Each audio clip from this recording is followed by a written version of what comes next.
WAAKYE stew, one of the most delicious Ghanaian stews out there. Here's how to make it. So first of all, I've got some onions, ginger, garlic and scotch bonnet, and I'm just going to chop these roughly because I'm going to blend them down later.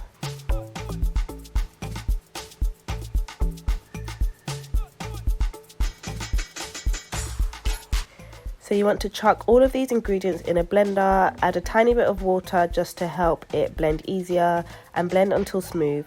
So we're going to use this to season our meat, and we're also going to use some of it to season our stew later on. So these ingredients really give the stew a unique taste and a kick.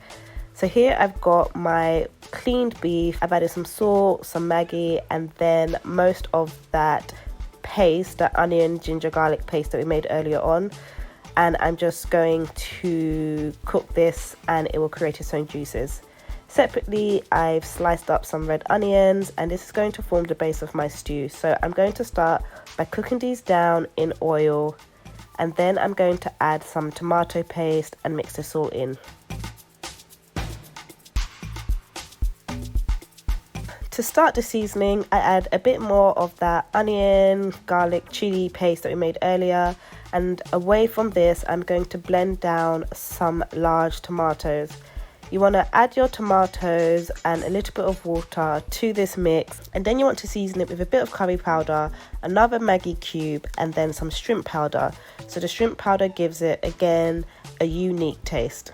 So you want to cook the stew down on a medium temperature for about 40 to 45 minutes, and we do this until the stew has started to darken and also started to thicken. So about 20 minutes before the end of this 40 minutes, I'm going to add in some beef stock. So this comes from the beef that we cooked earlier on.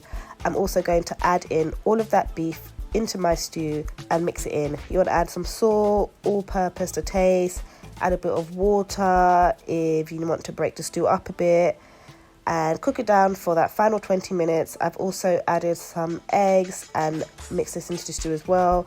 This is totally optional, but a very delicious addition. And just like that, your WAAKYE stew is done.